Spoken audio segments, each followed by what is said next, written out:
If you like this video, please subscribe and click that little bell for notifications when we release a new video. Please also consider supporting us on Patreon. You probably wonder, are there other tips and tricks I could learn when video lighting with lamps besides the usual stuff of getting exposure and key and fill and all that kind of stuff? You know, like what if, call me crazy, I actually saw a reflection of the light source in the frame? Yes, it's called a hot kick. I'm gonna talk all about it.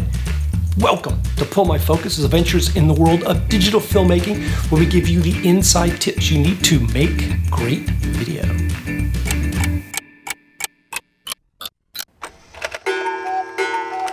Normally when we discuss lighting, we talk about the lights illuminating our subject, key, fill, backlight, ambient. We talk about how much light we need, the light level required in order to get the exposure that we want to shoot at. And we talk about how we use light to create a certain mood and look for our shots on our scene. And in the latter, one way we do that is with contrast, how one area of the frame compares in brightness or dimness to other areas of the frame.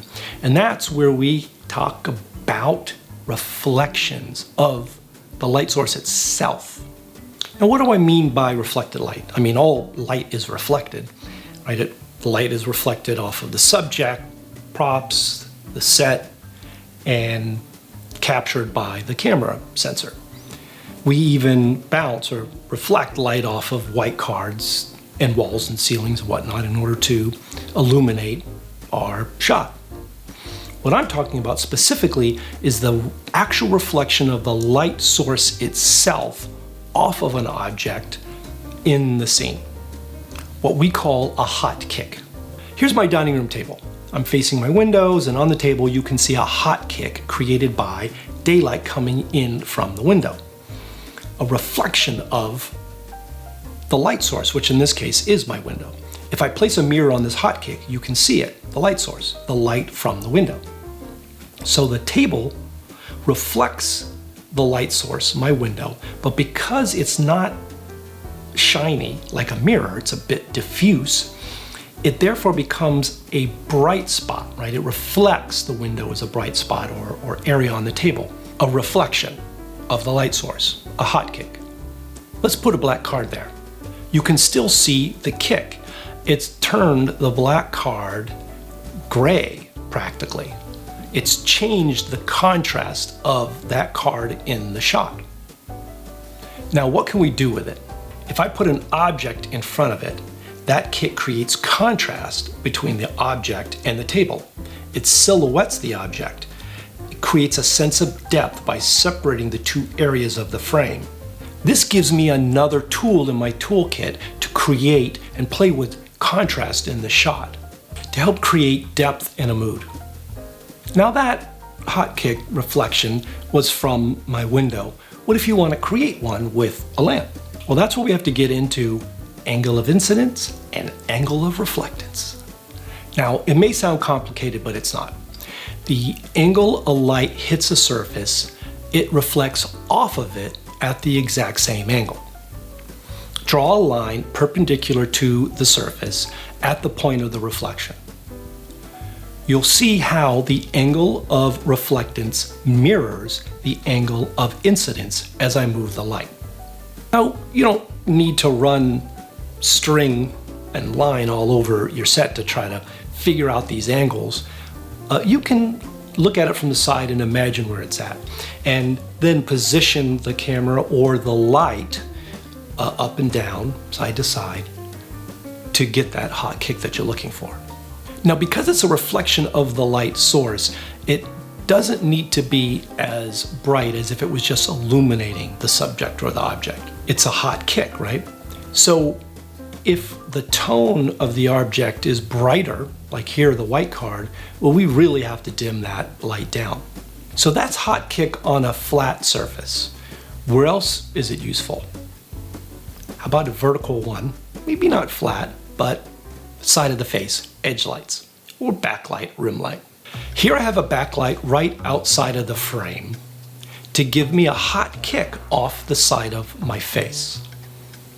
And as we mentioned earlier, because it's a hot kick reflection, right, it doesn't need to be as bright as if it was illuminating something. So here the light is on the side of me, and it's dimmed all the way down.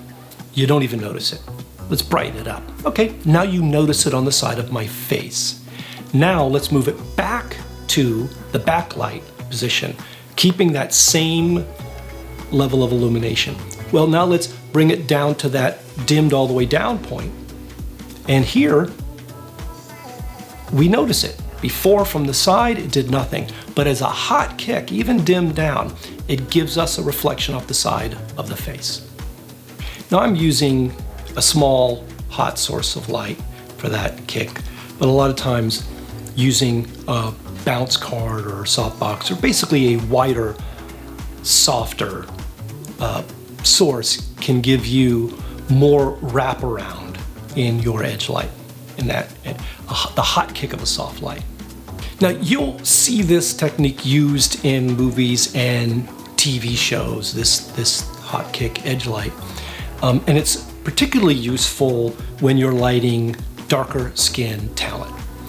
DP Ava Brakovsky used this technique when she shot the HBO series Insecure.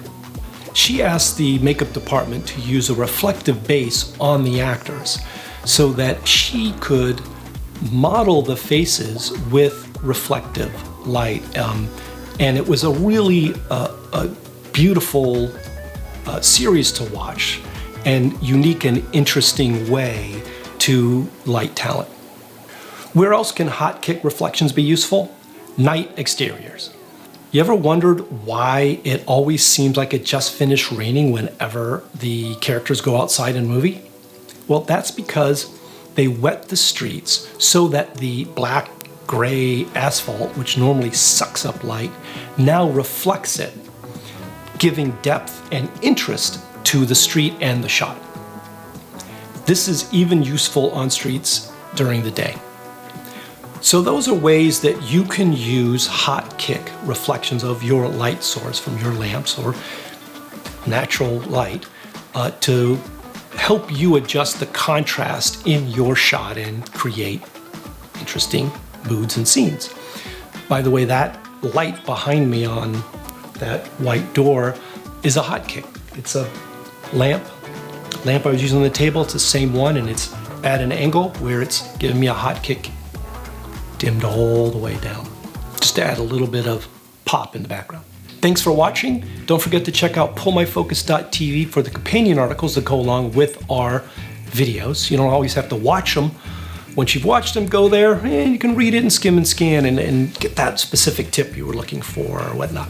And let us know in the comments how you have used or seen reflected light used in shots, movies, TV shows, and whatnot.